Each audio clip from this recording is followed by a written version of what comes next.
Look at that beautiful garden on this last day of June. Welcome back to the community teaching garden. I'm going to give you a quick tour, see how things are growing. And I've got a really big request for you. Can you give this garden a half an hour this weekend? Or can more people come out on Tuesday, July 5th for a work bee? So I'm actually taking the weekend off.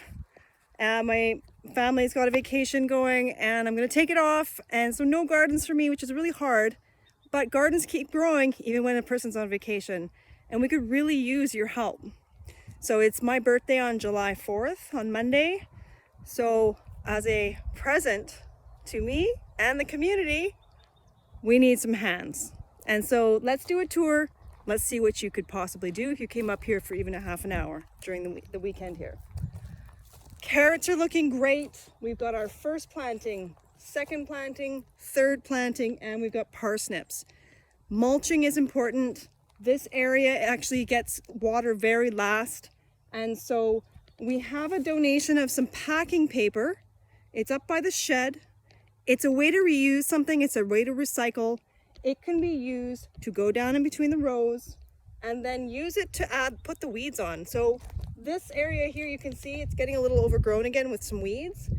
Those carrots need to be weeded, and we need to make sure that this area is being kept at least watered.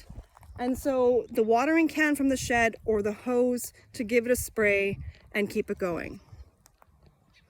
So everything else is doing good. We have the squash is doing fine. A little bit of weeding in here is good. We could use a top dress of some compost to keep those growing, and always just trying to direct its growth towards the back of the garden. We have newly planted winter cabbage and broccoli. Those could just use a little extra compost. In this section here, just going through and checking for any caterpillars, potato beetles in the potatoes, and there's just a little bit of weeding, but this section here is doing great. The beets are doing very well. There's could be some fine weeding and adding some of the compost and so when I say compost, we're top dressing with the Reimer's yellow bag soil, and it is a blend of soil, peat, compost, all of that, and so we give it a boost of nutrition and we protect the soil at the same time. We're leaving these mustard or these cabbage because they love the pollinators. Pollinators love it. We've got signs throughout the garden so that we can show. These potatoes need to be hilled a bit. A hoe from the shed just to bring some of that center soil up as much as possible, and adding probably a good load of, like even one wheelbarrow load of compost would be great. The onions are doing great. They could use some weeding, and so we've got some signs. There's one row that's green onions. There's some very fine green onions, so just be careful. But a little bit of weeding and a top dressing of the yellow bag soil would be great, and then any of that paper in between would be perfect. The rutabaga is doing well. Celery is doing well. Lettuce is good. Swiss chard. Most of these rows have been top dressed with compost, and so they will need to get a little bit of mulch. Zucchini is growing great. Everything here is doing quite well. We're going to be seeding some winter or summer heat resistant lettuce there. Cucumbers are all doing well. So there's not a lot, but there's enough that it could use those few extra hands.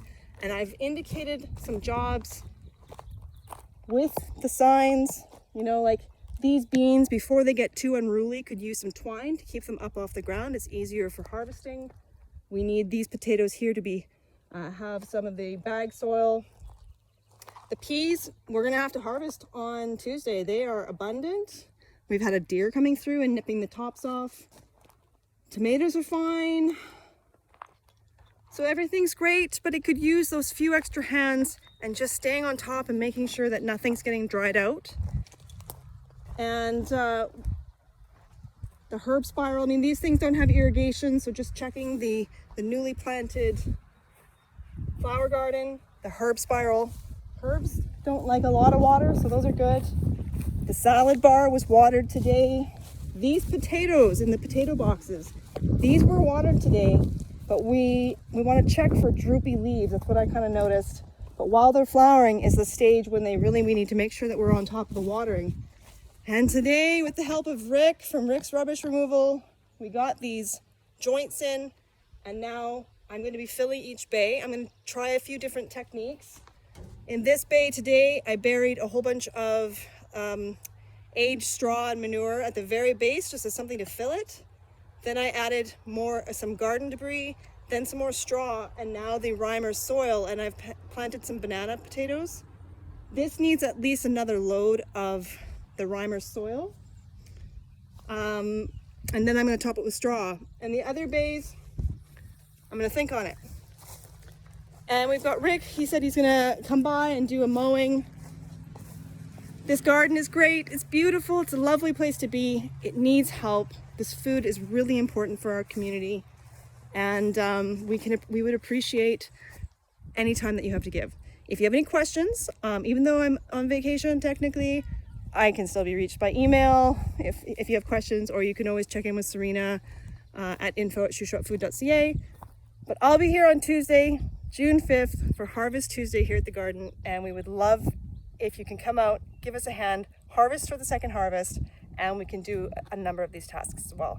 Have a great long weekend, everybody. Enjoy the sunshine. I hope you're in your gardens too, growing food for yourself and enough to share too. Thanks, bye.